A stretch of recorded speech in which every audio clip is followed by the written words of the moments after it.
Morning, another Monday's come around. Let's get this Discovery in and see what we got. We'll put a starter motor on it and we will, try and get the tyres pumped up, get it off the trailer and we'll see if it's any good, shall we?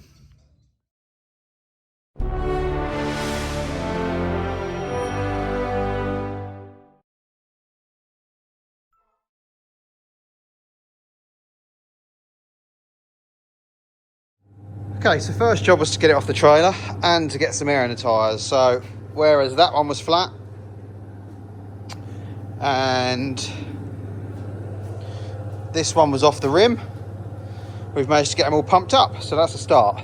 So next is the starter motor, which is down there somewhere, or was down there, so I've got to put one in the hole. So that is the job for now, but I'm going to put the kettle on first because you always need a coffee. Right, we've got a battery installed, the ignition's all come on, the fuel pump's primed up, so there's only one thing to do. Let's try it.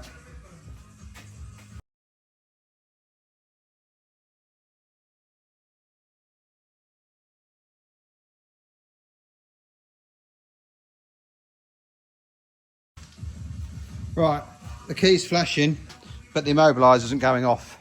So, yes, I think we need to find the sensor and maybe borrow the one out of my Land Rover just to try it. Yeah, it's not working. Right, I'll carry on. Right, I held the key right next to the receiver and it's clicked the immobiliser off, so let's have another go.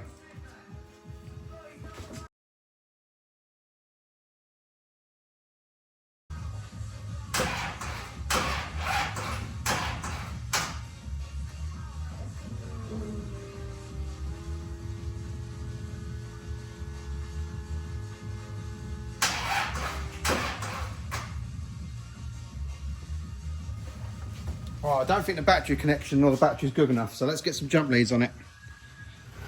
I'm just doing the fuel bleed procedure on it. So as you can see, the engine management light's flashing. Just turn the ignition on, press the accelerator pedal 5 times, and then it puts the bleed procedure in. So I'm just doing that, letting some power go in the battery, and then we'll turn it over again and see what happens. There we go, it's running. So a quick bleed, a bit more juice in the battery, and it fired up. Okay.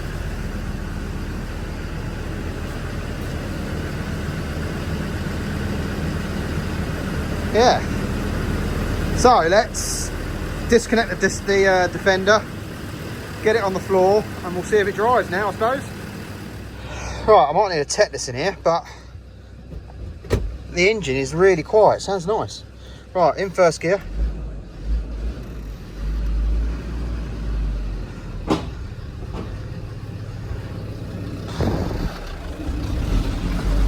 Does it stop? Yep, it stops.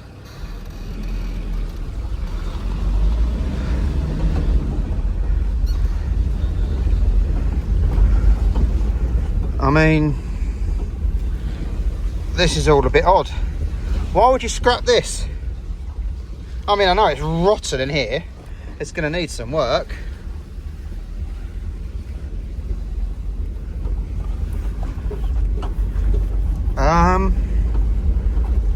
Okay.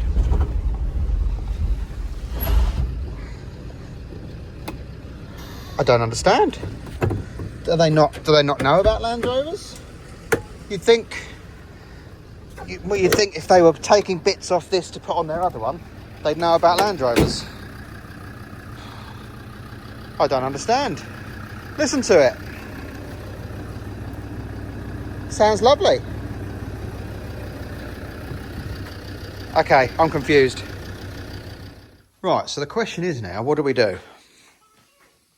I need to put a mirror on it. I can change the rear bumper because I've got one of them in stock. Obviously the interior is disgusting. That was obviously supposed to be scrapped with the car, but now the car's not getting scrapped just yet. That really needs to come out. There's no back seats. I need to pull all them tints off. Headlining's knackered. Do I do it? I mean, I've God knows what they are, but they need to come off. I mean, they've got double seat cover on. I don't think the seats are that bad. I reckon with a good clean up and put another steering wheel on it, sort the tints out, maybe go to my local disco man who's up the road and get another wing. I mean, the front bumper's been hacked about. I can pull that off and get rid of those things and put it back on.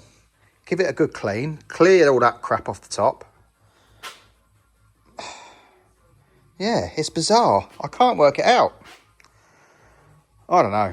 Right. Yeah, I'm going to do it. I'm going to change the rear bumper. I'm going to pull all them tints out. I'm going to try and give it a hoover that I don't think is going to come up very well, but we'll try. Get all that crap off the roof, put a mirror on it, and crack on. Let's see.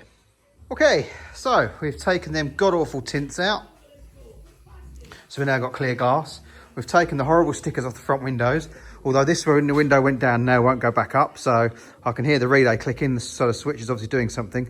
So it's obviously the regulator, so I need to look at that. We've changed the rear bumper. So we've now got a new rear bumper on there. Yes, it's got the wrong lights in it. I have obviously the ones that are in it originally. But they're all cracked, so I thought at least if I just put some complete ones in there for now, that will be all right. It's only the reverse lights anyway, so I'm not too worried.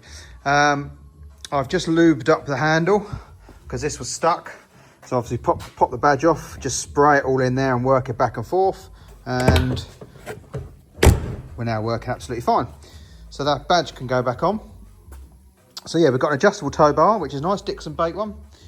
So yeah, tints are gone this side, and that horrible sticker off the front window. So I think now it needs a damn good wash, a massive hoover out inside, and go from there. I mean, I've seen the rear Alpine windows are taped up, the sunroofs are taped up, the roof lining's a bit manky, so I wonder obviously whether it leaks, but we'll find that out when we wash it. So, I was going to try and find a spare wheel to put on the back, but I think until it's clean, there's no point because that is minging on the back door. So yeah, I think we need to sort a good clean, and we need to work out sort out a battery. That's what I was trying to say. Sort out a new battery, and hopefully it should be on the button. I've just found out, because obviously when I bought this, I didn't get a logbook. I've just spoken to the guy I got it from, who spoke to the guy he got it from, and he's got the logbook. The reason he scrapped it, or was going to scrap it, was because of the alarm fob receiver, which obviously we've done before on my Defender. It's just a receiver box that goes in the roof. They get wet, figures, and they no longer pick up the receiver of the key unless you're holding the key right by it. So you can't central lock it from the outside. You have to get in, hold the key up to the receiver, and it'll undo. Hence why we couldn't get the alarm off earlier. But since sussed that out, because obviously I've experienced it before. So yeah, so we need to get one of those probably. They're always handy to have in stock anyway, so when the time comes to scrap this, I can just take it out and keep it. We might try and get a wing, as I say, from our friend at D2 Parts over at Colchester Way. I had loads of wings, I scrapped them all, but never mind, it is what it is. And yeah, I suppose we'll just have a drive and see how we get on with it. So, right, I am going to start hoovering it now. I've got a couple of hours left today, so I'm going to try and hoover it and see how it comes up. With a quick hoover out and the seat covers removed, it's a much nicer place to be in now. I know the dash all needs a good clean, and I've got to change that steering wheel yet, but it is getting there. It is getting there. I think take it down the foreign car wash, let them abuse it with a jet wash, and yeah, we'll see how it comes up. Right, I'm going to now take that scrap freezer out the boot and see if I can clean the rear end. There we go. I know it's not mint, but that's made a hell of a difference. What a difference. It's clean. All this has all come out. I mean, I don't think this is Discovery, but that can all be cleaned off and jet washed and whatever have you, and it can always go back in. I'm guessing he used it as a van, hence there was no back seats and that protector was in. But you know, I'm pleased with that. I am pleased with that indeed. So now I need to sort that steering wheel out. I think that's the next thing that's letting it down. I mean, it needs a damn good clean, but it's not fallen to bit and covered in tape. So that's a lot better. Happy with that. So yeah, just needs a damn good clean, the whole car now, really. And I think we are good. We need to still sort out a battery. I'm going to order one of those. And I need to pull this front bumper off and get rid of these out the way because they're a bit of a hazard. But that'll be done tomorrow, probably. We've had it running, obviously. Water's all still clean. As I say, the engine was nice and quiet. So I'm quite happy with that. So yeah, I'll get the proper battery sorted out. We can put all that back together. And then hopefully we can sort out a receiver for the key fob, get this done, and it'll be good to go. Right, I've got the disco back up on the ramp. It's got its new battery on it. The exhaust was wobbling about, I noticed when I changed the bumper, and yeah, it's finally snapped on there. So we have another one in stock. So I'm just going to get all this changed out, and then we'll have a decent exhaust. There we go. We now have a complete exhaust back on the car. To get it through, I just undid the watch linkage, dropped that out of the way, and then the box just went straight through the hole. So job's a good one. The chassis obviously seen better days, and it won't go through another MOT, but it will certainly do us for a few months over the winter. There we go, I got one off. I could do it from underneath, just got to undo the bumper mounts and it just falls off. So I've got one, I'm just going to do the other. There we go, the big bars are off. It means no one's going to take their shins out on it now. And I've tidied the bumper up a bit, try and keep it a bit more in there. I also tried to bend the wing and it went too far the other way. So that wing's definitely had it. We need to sort another wing really if we're going to use it, I think. But yes, at least they're out the way and we're going to not hit our shins. Okay, right, so now the reason that the central locking receiver doesn't work is because of this box here. Part number YWY 4080. These get damp or get old or something, and they start losing their ability to receive the key. They are just mounted up here, the rear sunroof. They are bolted to the roof just there. You can see where it was, where I've taken it out. So what I'm going to do in a bid to help sort it out is clean this up, earth it a bit better, and we'll see if we get any better responsiveness. Probably mount it externally, to be honest, and then run an earth to an earth point, just so it's a bit closer to you, and hopefully we'll be able to get the key to pick it up. Well, cleaning the earths up and moving it outside of the roof lining didn't make any difference. It's still terrible, so we'll have to replace that if we're bothered about it. But if you hold it by the sunroof, so you just got to stand on top of the wheel, it'll unlock. So that'll do for now, but yes, I think we do need to change it just for ease. A quick scratch and shine from the local car wash. It's not too bad, it's a lot better than it was, but I really do need to attack the interior. The interior is still rotten. So maybe I'll give that a go, but yeah, not too bad. Right, so today I had to empty the transit of all this load of stuff out of my garage ready for the move. So that's all in the barn. And then I came across to this and started working on the tow bar. Now I've got a shelf full of tow bars, but obviously I need to make sure that I had the right one, because I've got plenty of Disco 2 ones which don't fit the rear cross member of the Range Rover. So I've got one that fits, that's in, and I need to make sure that the bumper fitted around the tow bar, which it does. Now with this kit, this Brooklands kit, it uses the original Range Rover bumper backing, so this part, which bolts to the chassis, and then this sticks on the top, as you can see. I mean, it's not quite fitting, but it will. It's just it's balanced on wood, so it sits on there and attaches on there. There's Velcro sort of stuff there, basically.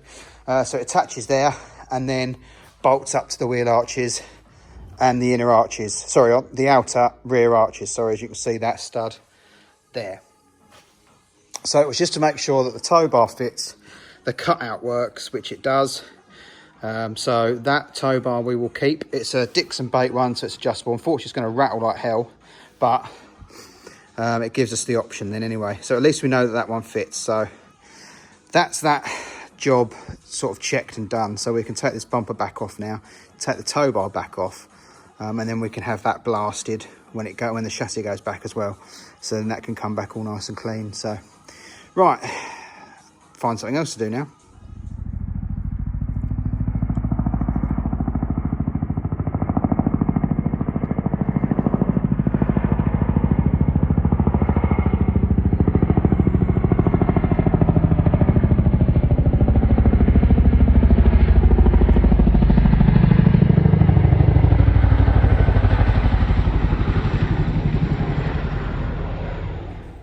Okay, so I'm just stopping for a cup of coffee.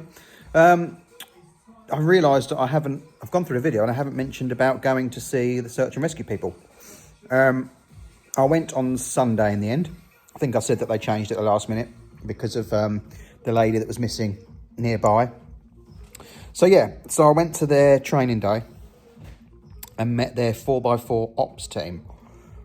Now their role is to deliver people, items, trailers, equipment, whatever's needed, wherever they need to go.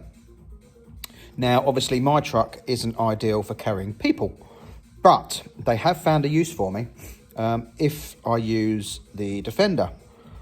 They have said they want me to be a radio relay person. So basically, when the van that has all the computer systems and everything in it parks up and it can't be near where they're searching, the radios sometimes don't reach, or quite often don't reach. So they need someone to go between to take the radio messages from the searchers and forward them to the ops van. So we have decided that we're going to mount an external aerial on my cage, which will give it a good ground plane. And that means I can still take people, equipment, tow, whatever, but then I can park up in between and relay messages, basically. Obviously, being in the ops team, I won't be out physically searching ground for people, but we will be doing roadside searches and stuff like that. There's a lot more that goes into it. You think you just turn up, put a backpack on and away you go looking, but you don't. There is so much more to it. It is a very involved and very professional outfit. They've got a lot of drone pilots. The police even use them locally as drone pilots, so the police haven't got to deal with any of that. So yeah, there's a lot of equipment and a lot of stuff that goes into it. And it looks like I'm going to be their newest recruit. I've got to go to one more meeting on a Wednesday night just to learn how to operate the radios and the procedure around it. I've got a radio coming for the truck, just a handheld one for now, but they're going to try and get me a mobile, like a mobile stuff one that goes in the car, basically. As opposed to just a handheld. So I can have the handheld for being out of the vehicle and then have the car one for when I'm parked up, and then the aerial will go on the roof on a tab that I'm going to get welded on. So yeah, so very interesting, an amazing job they do.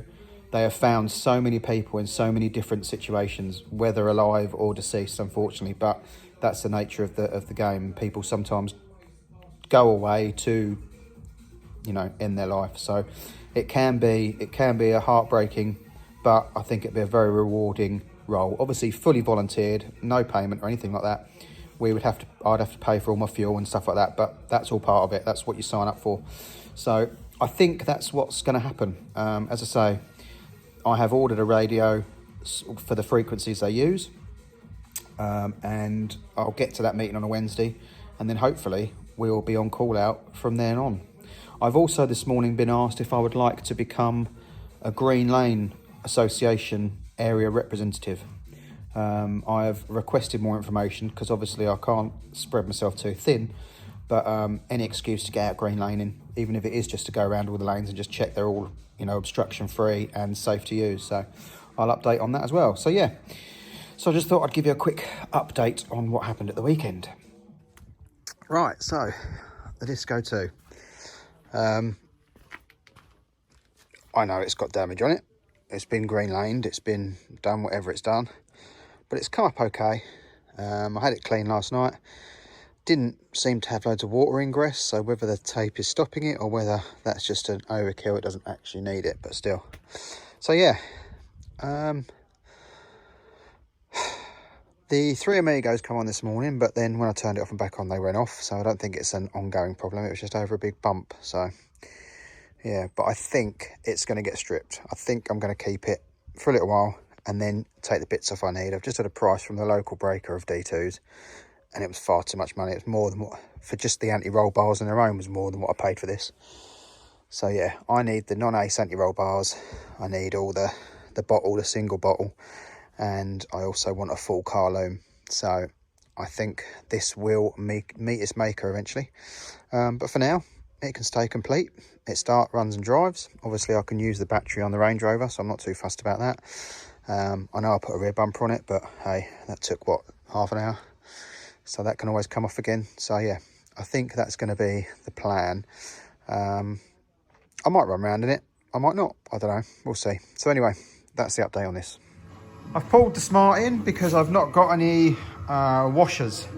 So I'm wondering whether when I took the scuttle off, I didn't put the pipe back on properly. So I'm just going to quickly whip that off. So just the bolts all the way along, and then we'll get it out. Right, let's try now.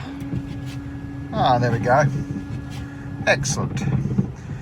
Right, so yes, I hadn't plugged them in when I put the scuttle panel back on, but there we go, sorted. Right, I've stripped the chassis down again. I'm now removing these extra body mounts that we don't need. So I've cut them off as best I can, as close as I can, then I'll get the flat wheel on to get them down. So I need to just cut the other side off now, and this tray that we don't need anymore, get rid of that. So I'll carry on cutting and I'll show you the progress in a little while.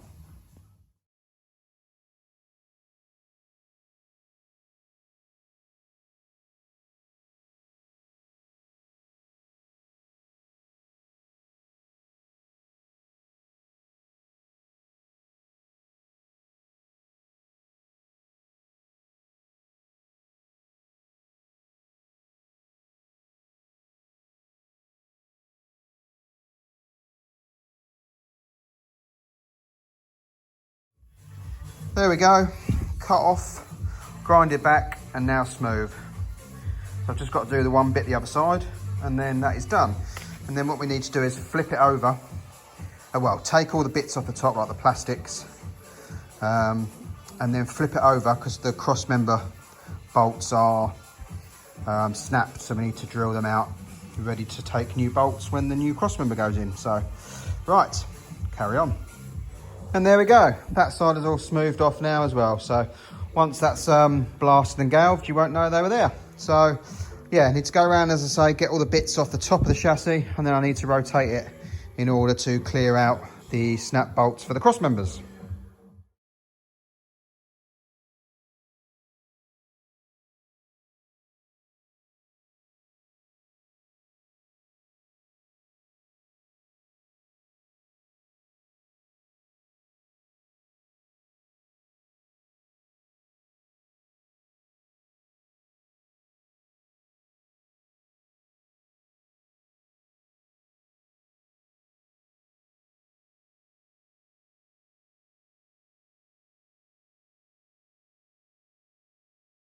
Okay, it is completely stripped. I can't see anything else still on it. I have sorted out the ones that snapped, so they're ready. So now this can go and have another blasting, and then off for galvanising. So yeah, so I think I'll leave this here. I'd planned to do an outtake at work, but as it happened, I didn't go back in the end. I was busy doing other things. So thanks for watching, guys. Like, subscribe and share. There won't be much next week because I'm moving house, but I'll try and get back to you as soon as I can. So have a great weekend. Thanks for watching and thanks for sticking with us, and I'll see you again soon. Cheers, guys.